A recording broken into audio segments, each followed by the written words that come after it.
నమస్తే వి మీడియాకి స్వాగతం. బులెటిన్ల ముందుగా హెడ్లైన్స్. స్వర్ణాంధ్ర స్వచ్ఛాంధ్ర కార్యక్రమంలో భాగంగా ముఖ్యమంత్రి నారా చంద్రబాబు నాయుడు తణుకులోని ఎన్టీఆర్ పార్క్ లో పారిశుద్ధ కార్మికులతో కలిసి చెత్త ఊడ్చారు. Gudivada municipal employees cooperative credit సొసైటీలో భారీ కుంభకోణం.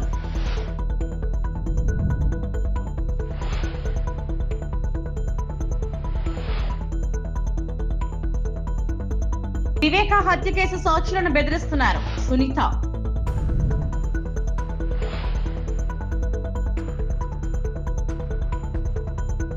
రాష్ట్ర వ్యాప్తంగా ఈ రోజు జరుగుతున్న స్వర్ణాంధ్ర స్వచ్ఛాంధ్ర కార్యక్రమంలో భాగంగా ముఖ్యమంత్రి నారా చంద్రబాబు నాయుడు తణుకులోని ఎన్టీఆర్ పార్క్ లో పారిశుద్ధ కార్మికులతో కలిసి చెత్త ఊడ్చారు.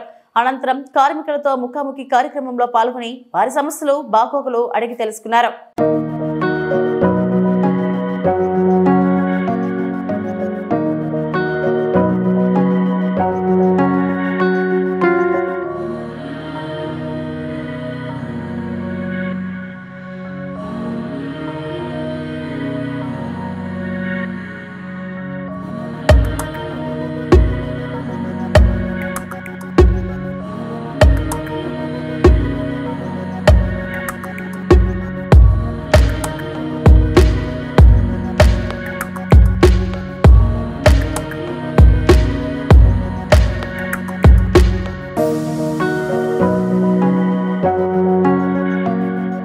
రాష్ట్రాన్ని వైకాపా పూర్తిగా విధ్వంసం చేసి వెళ్లిందని సీఎం చంద్రబాబు మండిపడ్డారు. తాము అభివృద్ధి, సంక్షేమం, సుపరిపాలనతో ముందుకెళ్తున్నామని చెప్పారు. పశ్చిమ గోదావరి జిల్లా తణుకులో చంద్రబాబు పర్యటించారు. ఈ సందర్భంగా ఏర్పాటు చేసిన స్వర్ణాంధ్ర స్వచ్ఛాంధ్ర కార్యక్రమంలో ఆయన ప్రసంగించారు. గత ప్రభుత్వంలో ముఖ్యమంత్రి ఎప్పుడైనా ప్రజల్లో తిరిగారా? ప్రజల్లోకి వస్తే పరదాలు కట్టుకుని వచ్చేవారు. విమానంలో వస్తే చెట్లను నరుక్కుంటూ వచ్చేవాళ్ళు. ప్రజల సమస్యలు వినేందుకు కనీసం మాట్లాడనిచ్చేవారు కాదు. మాది ప్రజా ప్రభుత్వం, ప్రజల సమస్యలు వినేందుకు వచ్చాం.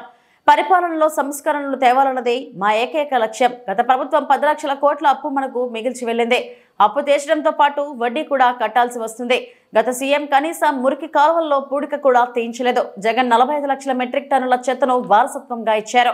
స్వచ్ఛాంధ్ర కోసం ప్రతి ఒక్కరూ కంకణం కట్టుకోవాలి, పరిసర ప్రాంతాలని పరిశుభ్రంగా ఉంచుకోవాలని సీఎం చంద్రబాబు పిలుపునిచ్చారు. ఒక విషయం అందరం కూడా గుర్తుపెట్టుకోవాల్సిన అవసరం ఉంది. ఇంత మునుపు ఎవరైనా సరే ముఖ్యమంత్రి వచ్చాడా, ఈ మరి మీటింగ్ పెట్టాడా? జరిగాయి ఆ మీటింగ్లో? ఎప్పుడన్నా మైక్ ఇచ్చారా? ఎప్పుడన్నా తణుకే కాదు ఎక్కడికైనా వచ్చాడా?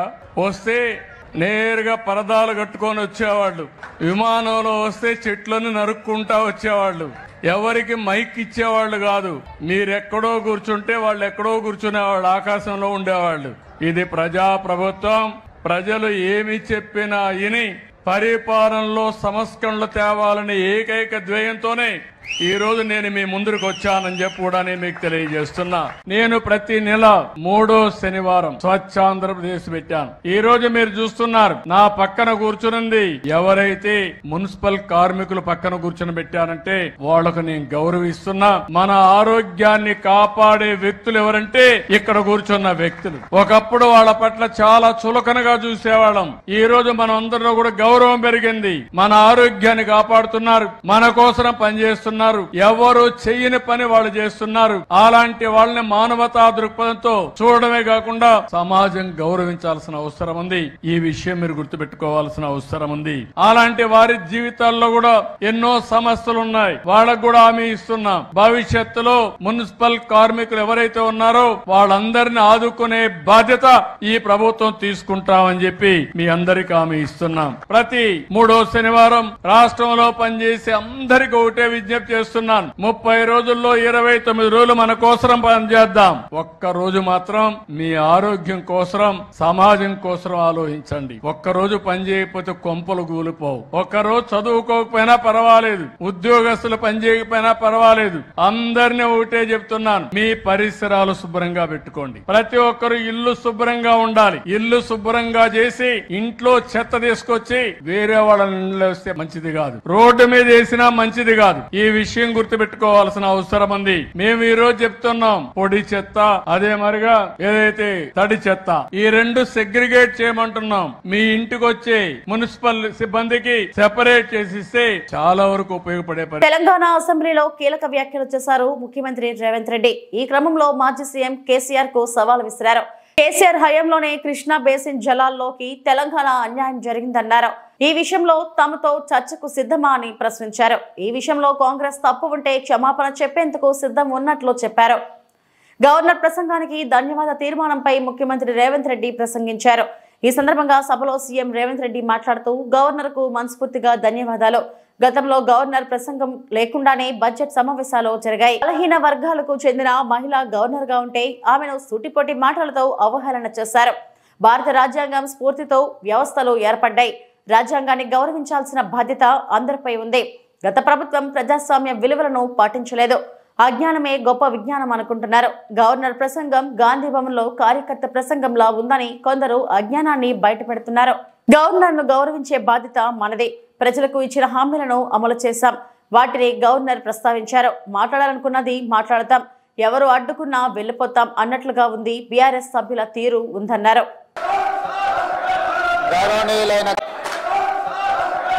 గౌరవనీయులైన గవర్నర్ గారి ప్రసంగానికి ధన్యవాద తీర్మానాన్ని ప్రవేశపెట్టిన తెలంగాణ శాసనసభ విప్ ఆది శ్రీనివాస్ గారు ప్రతిపాదించగా వేముల వీరేశం గారు మద్దతుగా ప్రసంగించారు. బీఆర్ఎస్ పార్టీ నుంచి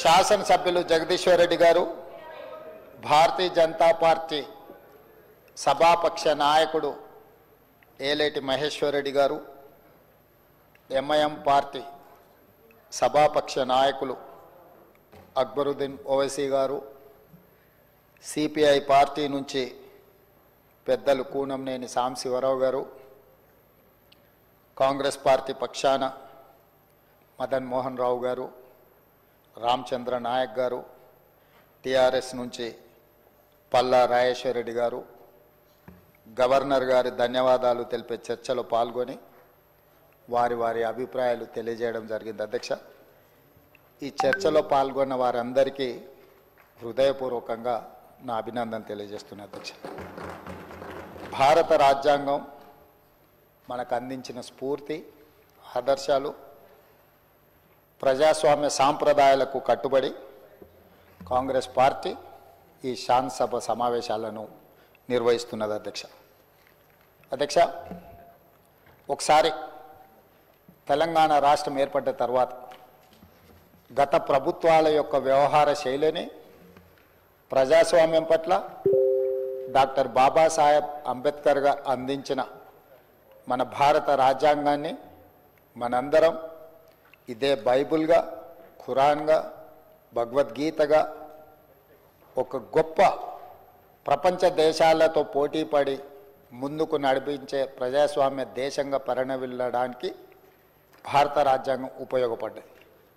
ఈ భారత రాజ్యాంగ స్ఫూర్తితోనే మన వ్యవస్థలన్నీ కూడా ఏర్పడ్డాయి. అలాంటి వ్యవస్థల్ని గౌరవించాల్సిన బాధ్యత ప్రజల చేత ఎన్నుకోబడ్డ ప్రజాప్రతినిధులది, ప్రభుత్వాలది. కానీ గత ప్రభుత్వం, ఈ సందర్భంగా నేను గుర్తు చేయదలుచుకున్న అధ్యక్ష తమరి ద్వారా తెలంగాణ ప్రజలకు 2022 బడ్జెట్ సమావేశాల సందర్భంగా గవర్నర్ గారి ప్రసంగం లేకుండానే బడ్జెట్ సమావేశాలను ప్రారంభించడం జరిగింది.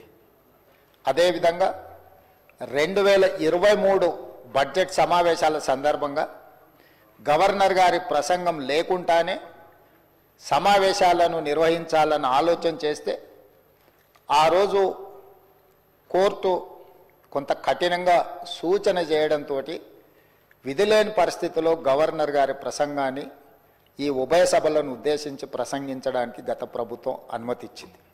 ఇది దురదృష్టకరం అధ్యక్ష. ప్రజాస్వామ్యము, ఈ ప్రభుత్వాలు ఏ ఒక్క వ్యక్తుల యొక్క సొంత ఆస్తి కాదు అధ్యక్ష. ఇది మన పెద్దలు, మన పూర్వీకులు మనకు వారసత్వ సంపదగా ఇచ్చి ఈ సాంప్రదాయాలను ఇంకా బలపరిచి బలోపేతం చేసి ప్రజాస్వామ్యం వేళ్ళునుకునే విధంగా ముందుకు తీసుకెళ్లాలని ఎంతో విశ్వాసంతో ప్రజలు మనకి అవకాశం ఇచ్చారు.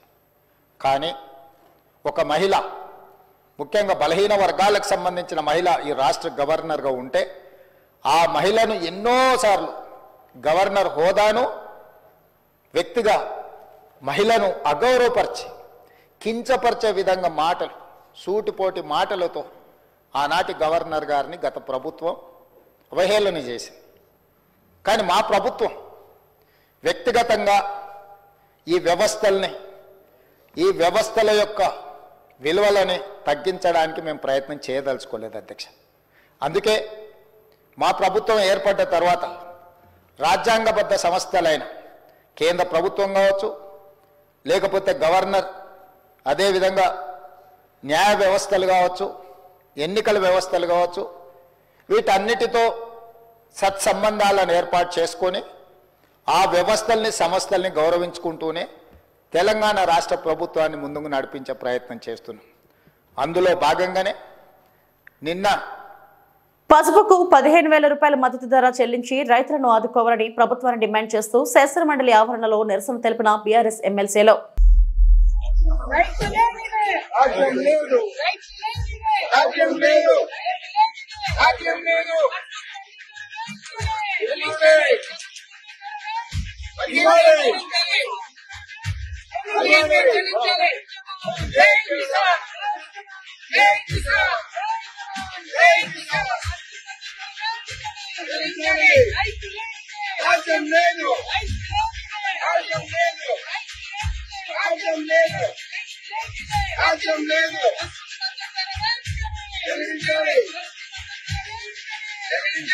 కృష్ణా జిల్లా Gudivada municipal employees cooperative credit సొసైటీలో భారీ కుంభకోణం జరిగింది. సొసైటీ కమిటీ, బ్యాంక్ అధికారులు కుమ్ముక్కై సుమారు 9 కోట్ల రూపాయలు కాజేశారని కార్మికులు ఆరోపిస్తున్నారు. ఈ కుంభకోణంపై గుడివాడ ఎమ్మెల్యే వెనుగండ్ల రామును మున్సిపల్ కార్మికులు కలిసి ఫిర్యాదు చేశారు. 20 ఏళ్ల క్రితం చనిపోయిన కార్మికుడి పేరుతో 10 లక్షల రుణం తీసుకున్నారని కార్మికులు చెబుతున్నారు. 93 మంది సభ్యులతో నడుస్తున్న కోఆపరేటివ్ సొసైటీ కార్మికుల సంతకాలు ఫోర్జరీ చేసి ఒక్కొక్కరిపై సుమారు 10 లక్షల రుణం తీసుకుని కాచేశారని ఆవేదన వ్యక్తం చెందుతున్నారు. వైసీపీ నేతల అండతోనే సొసైటీ అధ్యక్షురాలు లక్ష్మి అవినీతికి పాల్పడినట్లు ఆరోపించారు. ఈ అవకతవకలను మంత్రి లోకేష్ దృష్టికి తీసుకెళ్లి సిఐడి విచారణ కోరుతామని ఎమ్మెల్యే రాము తెలిపారు. కోఆపరేటివ్ సొసైటీలో అతి పెద్ద స్కామ్ జరిగినట్టుగా కనపడతా ఉంది. ఆల్మోస్ట్ 8,75,00,000 దాకా స్కామ్ అమౌంట్ కనపడతా ఉంది. చాలా దుర్మార్గంగా ఎంప్లాయీస్ కూడా తెలియకుండా వాళ్ళ పేరు మీద ఎంత లోన్ వస్తుందో అంత లోన్ తీసేసుకుని లాస్ట్ మంత్ నుంచి వీళ్ళకి డిమాండ్ నోటీసులు వస్తుంటే వాళ్ళకి అర్థం కాక ఇన్ని రోజులు కూర్చుని ఉన్నాయి. వాళ్ళ సంతకాలు కూడా తీసుకోలేదు. కన్నిపోయిన వ్యక్తుల పేరు మీద కూడా లోన్ ఇక్కడ తీసుకుంటాం అనేది చాలా దుర్మార్గమైన విషయం. డైరెక్ట్ గా చెప్తా ఉన్నారు. దీనిలో వైసీపీ వాళ్ళు కూడా చాలా మంది ఇన్వాల్వ్ అయి ఉన్నారు. 2022లో అతి పెద్ద స్కామ్ జరిగింది. దీన్ని మొత్తం బయటకు తీయాల్సిందే. దీని మీద రేపు ఎల్లుండి లోకేష్ గారిని కలిసి కూడా సిఐడి ఎంక్వైరీ కూడా చేయించాలని చెప్పేసి కోరుతా ఉన్నాం. ఇన్ని కోట్లు స్కామ్ జరిగింది అనేది కూడా మాకు ఎంతవరకు తెలియదు. మాకు మొన్న 2వ నెలలో శాలరీలో పడినప్పుడు 26 మంది శాలరీ ముందుకు వెళ్ళినందుకు ఈ స్కామ్ అనేది బయటపడింది. లేకపోతే ఇప్పటికీ బయటపడేది కాదు. అసలు చనిపోయిన వాళ్ళ పేర్ల మీద స్కాము 10 లక్షల స్కామ్, నా పేరు మీద 10 లక్షలు, నాయకులు బ్యాంక్ బోర్డు ప్రెసిడెంట్ కానీ నెంబర్లు కానీ ఎవరైనా సరే వాళ్ళు కాంప్రమైజ్ చేసేసుకుని మా మీద ఆ సొమ్మునట్టు బ్యాంక్ మేనేజర్ గారు కట్టేశారు. బ్యాంక్ మేనేజర్ గారు కూడా మాకు డిమాండ్ నోటీసులు ఎలా పంపించారంటే, మీరు సస్సె చావండి, ఈ డిమాండ్ నోటీసులు మీరు ఎంతెంత అమౌంట్లు ఉన్నాయో అంత అమౌంట్లు కట్టాల్సిందే. 10 లక్షలు, వడ్డీ వచ్చి 6 లక్షలు, 16 లక్షలు ప్లస్ నెలకు వచ్చి ఈఎంఐ కట్టాల్సింది 56,000 కట్టాలి. నేను బతకాలా చావాలని. నేను మున్సిపల్ ఎంప్లాయీస్ దీంట్లో ఉద్యోగస్తుని. అయితే మాకు సొసైటీ బ్యాంకీలో మేము లోన్లు తీసుకుని కూడా క్లియరెన్స్ చేసాం. 2017 నుండి కూడా మేము లోన్లు తీసుకుని వాళ్ళు ఇచ్చిన సొమ్ము మేము అలాగే రికవర్ చేసుకుని జీతాల నుండి. మాజీ మంత్రి వైఎస్ వివేకానంద రెడ్డి దారుణ హత్యకు గురై 6 ఏళ్లైనా ఇంకా న్యాయం దక్కలేదని ఆయన కుమార్తె సునీత ఆవేదన వ్యక్తం చేశారు. వివేక 6వ వర్ధంతి వేళ వైఎస్ఆర్ జిల్లా పులివెందులలో ఆమె నివాళులు అర్పించారు. అనంతరం మీడియాతో మాట్లాడారు. సిబిఐ కోర్టులో ట్రయల్ కూడా ప్రారంభం కాలేదు. నిందితుల్లో ఒకరు తప్ప మిగిలిన వాళ్లంతా బయట తిరుగుతున్నారు. నిందితులు దర్యాప్తు ముందుకు సాగకుండా మేనేజ్ చేస్తున్నారనే అనుమానం కలుగుతుంది. ఈ కేసులో సాక్షులు అనుమానాస్పద రీతిలో చనిపోతున్నారు.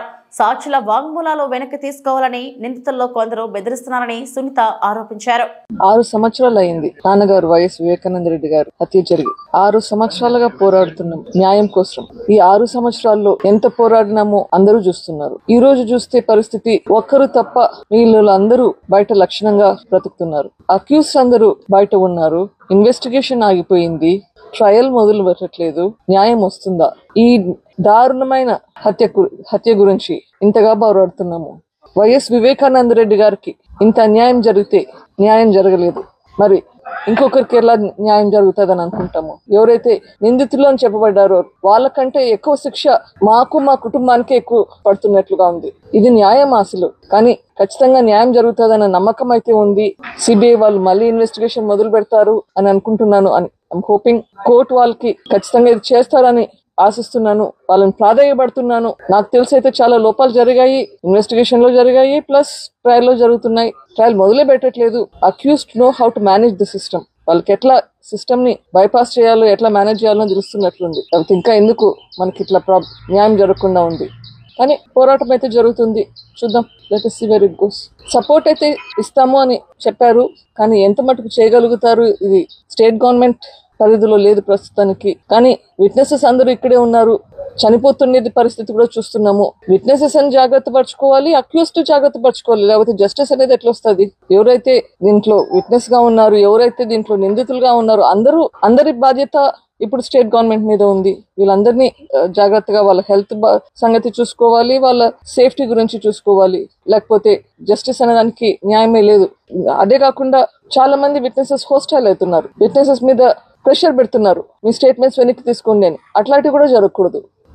ఇప్పటికి చాలా ఇన్సిడెంట్స్ జరిగినాయి, సస్పిషియస్ డెత్స్ ఉన్నాయి, అవన్నీ కూడా ఆగాలి. అవి ఎందుకైతున్నాయి? అబ్స్ట్రక్షన్, జస్టిస్ ప్రాసెస్ లో ఈ అబ్స్ట్రక్షన్ అనేది జరగకూడదు. ఆ ప్రికాషన్స్ తీసుకునేదానికి we have to get support from the state. అంగరంగ వైభవంగా కనకదుర్గమ్మ జాతర అన్నమయ్య జిల్లా పొల్లంపేట మండలం పరిధిలోని కనకదుర్గమ్మ తిరునాళ చాలా అద్భుతంగా జరిగింది. దాదాపు 60,000 పై చీలిక భక్తులు అమ్మవారిని దర్శించుకుని మొక్కుబడులు తీర్చుకున్నారు. చెక్క భజనలతో, చాందిని ఎడ్ల బండ్లతో, మంగళ వాయిద్యాలతో, కోలాటాలతో ఈ జాతరలో ముఖ్య ఆకర్షణీయంగా నిలిచాయి. భక్తులు ముద్దు పెట్టుకుని యాట్లను నరుకొని దేవాలయం దగ్గర అన్నప్రసాదాలు కూడా నిర్వహించారు. కొంతమంది భక్తులు అమ్మవారికి ప్రత్యేకంగా కానుకలు సమర్పించారు. ఈ జాతరకు విదేశాల నుంచి, ఇతర రాష్ట్రాల నుంచి పెద్ద ఎత్తున భక్తులు వచ్చి అమ్మవారిని దర్శించుకున్నారు. కోరిన వారికి కొంగు బంగారమై వారి కోరికలు నెరవేరుస్తూ భక్తుల పాలిట కల్పవల్లిగా కనకదుర్గమ్మగా నిత్యం పూజలు అందుకుంటూ మహిమలను చూపుతూ ప్రజల్లో విశేష స్పందనతో ఆకట్టుకుంటున్న అమ్మవారు భక్తులకు కనకర బ్రహ్మ రూపంలో అమ్మవారు దర్శనమిచ్చారు.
గ్రామంలో నిర్వహించవలసిన ఆంధ్ర దివాన్ స్వచ్ఛత కార్యక్రమాన్ని ప్రతి నెల 3వ శనివారం ఒక గ్రామంలో నిర్వహించాల్సి ఉంది. కానీ దీనికి విరుద్ధంగా తాడి ప్రజలందరూ రామ్కీ హబ్ నిర్వహిస్తున్న కార్యక్రమానికి అధికారులు తాడి ప్రజలను రమ్మని చెప్పడం దుర్మార్గమైన చర్య అని సిఐటియు ఆధ్వర్యంలో శనివారం నిరసన కార్యక్రమం నిర్వహించారు. ఈ సందర్భంగా సిఐటియు జిల్లా ఉపాధ్యక్షులు గనిశెట్టి సత్యనారాయణ మాట్లాడుతూ కాలుష్య కారకమైన గ్రామంలో నిర్వహించవలసిన ఆంధ్ర దివాన్ స్వచ్ఛత కార్యక్రమం ఒక కార్పొరేట్ కంపెనీలో ఫార్మా డెవలపర్ దగ్గర నిర్వహించడం మంచిది కాదని, కాలుష్యమైన గ్రామంలో నిర్వహించాలని, గ్రామంలో ప్రజలు తీవ్రమైన జబ్బులతో అల్లాడుతున్నారని, గ్రామాన్ని తరలిస్తామని ప్రభుత్వం ఇచ్చిన హామీతో గ్రామాల అభివృద్ధి లేకపోవడంతో ఫార్మా కాలుష్యం ఒకవైపు, దోమలతో మరోవైపు ప్రజలు అల్లాడుతున్నారని అన్నారు.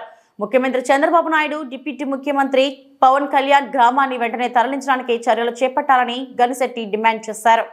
ఈ కార్యక్రమంలో కాండేపల్లి లక్ష్మి, పార్వతి, రమణమ్మ, తాడి ప్రజలు పాల్గొన్నారు. ఏదైతే తాడి గ్రామంలో చేయవలసినటువంటి క్లీన్ అండ్ క్లీన్ శుద్ధి చేయవలసినటువంటి దాన్ని తీసుకెళ్లి పెద్ద కార్పొరేట్ సంస్థ ఈ మొత్తం డెవలపర్గా ఉన్నటువంటి ఫార్మాసిటీలో డెవలపర్గా ఉన్న రామ్కీలో చేస్తూ ఉన్నారు. మేము ఈ రాష్ట్ర ప్రభుత్వాన్ని చెప్తా ఉన్నాం, అలాగే అధికారి యంత్రాంగాన్ని చెప్తా ఉన్నాం. ఏదైనా క్లీనింగ్ పనులు ఇలాంటివి చేస్తే గ్రామంలో చేయాలి. తీవ్రమైన కాలుష్యంలో ఉన్నటువంటి తాడి గ్రామంలో చేయవలసినటువంటి శుద్ధి చేయవలసినటువంటిది ఇక్కడ స్వచ్ఛ భారత్ చేయవలసినటువంటి స్వచ్ఛతా దీవెన్ ఏమైనా చేయవలసి వస్తే తాడిలో చేయాలి. కానీ ఆంధ్ర స్వచ్ఛ దీవెన్ అనే రకరకాల పేర్లతో చేస్తున్నటువంటివి పర్టికులర్ కార్పొరేట్ సంస్థలో రామ్కీలో చేస్తూ ఉన్నారు. డిప్యూటీ ఇన్స్పెక్టర్ ఆఫ్ ఫ్యాక్టరీ కంట్రోల్లో అన్ని పరిశ్రమల్లో చేయొచ్చు, తప్పులేదు. కానీ తహసీల్దార్ అలాగే ఎంపీడీఓ అధికారి యంత్రాంగం ఏదైతే ఉందో వీళ్ళతో తాడి గ్రామంలో క్లీన్ అండ్ క్లీన్ చేయవలసినటువంటి అవసరం ఉంది. ఆ రకంగా కాకుండా తాడి గ్రామంలో చేస్తున్నట్లుగా ఈఆర్ఓ ఈరోజు సర్క్యులర్ పెట్టి ఇది రామ్కీ హబ్లో ఈరోజు క్లీన్ అండ్ క్లీన్ చేస్తూ ఉన్నారు. ఇదేమి రకమైనటువంటి చిత్రమైనటువంటిది. అందుకని అధికారి యంత్రాంగం చేస్తున్నటువంటి తప్పుడు పద్ధతుల్ని వ్యతిరేకిస్తూ ఉన్నాం. వెంటనే తాడి గ్రామాన్ని కాలుష్య కోరంలో నుండి గ్రామాన్ని తరలించండి. తాడి గ్రామంలో మంచి నీరుకి, మంచి నేలకి, మంచి గాలికి మొక్కువస్తున్నటువంటి పరిస్థితి, అనేక జబ్బులతో అల్లాడుతున్నారు.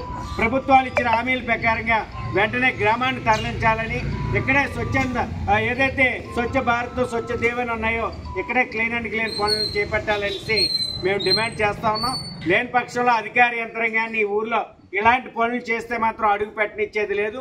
గ్రామాన్ని వెంటనే తరలించడానికి చర్యలు చేపట్టాలనేసి మేము డిమాండ్ చేస్తాం. క్లియర్ చూసాం, గ్రామంలో స్వచ్ఛ దీవెన్ అనేటువంటి పేరుతో ఏదైతే ఆంధ్ర స్వచ్ఛ దీవెన్ అని రకరకాల పేర్లతో క్లీనింగ్ చేస్తున్నారని చూసాం. అయితే తాడిలో చేస్తారనుకున్నాం మేము. కానీ రామ్కీ కమర్షియల్ హబ్ ఏదైతే ఉందో డెవలపర్గా ఉన్నటువంటి వాడి దగ్గర అక్కడ క్లీనింగ్ చేస్తారట. ఊరు ప్రజలందరినీ అక్కడ రమ్మన్నారు. పాపం కంపెనీ కాలుష్యంలో ఉందని ఆ కంపెనీని చేస్తారో, మరి కాలుష్యానికి గురైన గ్రామాన్ని చేస్తారో అధికారులు తేల్చాలి. తీవ్రమైన కాలుష్యంతో అల్లాడుతున్న తాడి గ్రామంలో క్లీన్ అండ్ క్లీన్ పనులు నిర్వహించాలా. తాడి గ్రామాన్ని సురక్షితమైన ప్రాంతాన్ని తరలించాలని గత 18 సంవత్సరాలుగా డిమాండ్ చేస్తూ ఉన్నాం. గ్రామాన్ని తరలించడానికి చర్యలే. మంచి నీరు, మంచి నేల, మంచి గాలికి మొక్కువస్తున్నటువంటి పరిస్థితి. ప్రజలు తీవ్రమైనటువంటి జబ్బులతో ఉక్కిరిబిక్కిరి అవుతున్నారు. వెంటనే ఇప్పుడు ఇచ్చినటువంటి కూటమి ప్రభుత్వం ఇచ్చినటువంటి హామీ ప్రకారమైన గ్రామాన్ని తరలించండి. పర్యావరణ శాఖ మంత్రి పవన్ కళ్యాణ్ గారు మీకు విజ్ఞప్తి చేస్తూ ఉన్నాం, గ్రామాన్ని తరలించడానికి మీరు చర్యలు చేపట్టండి. స్వయంగా మీరు వచ్చారు ఇక్కడికి, తాడి గ్రామంలో అడుగు పెట్టారు మీరు ప్రతిపక్షంలో ఉన్నప్పుడు. అప్పుడు మీకు అధికారం లేదు. ఇప్పుడు మీరు డిప్యూటీ ముఖ్యమంత్రి, గ్రామాన్ని తరలించడానికి మీరు చర్యలు చేపట్టండి. రాష్ట్ర ముఖ్యమంత్రి చంద్రబాబు నాయుడు గారు ఇంతకుముందు 2018లో జీవో ఇచ్చారు గ్రామాన్ని తరలిస్తానని. ఆ జీవో అమలుకి నోచుకోలేదు. ఇప్పుడు మీ ప్రభుత్వం వచ్చింది, ఈ గ్రామాన్ని తరలించడానికి మీరు ఇచ్చిన జీవో ప్రకారంగా గ్రామాన్ని ఇప్పుడున్న లెక్కల ప్రకారంగా అన్నీ తయారు చేసి ఏదైతే గ్రామాన్ని రీసర్వే చేసి అన్నీ గ్రామాన్ని. ఇవి ఇప్పటివరకున్న బులెటిన్ అప్డేట్స్. నమస్తే.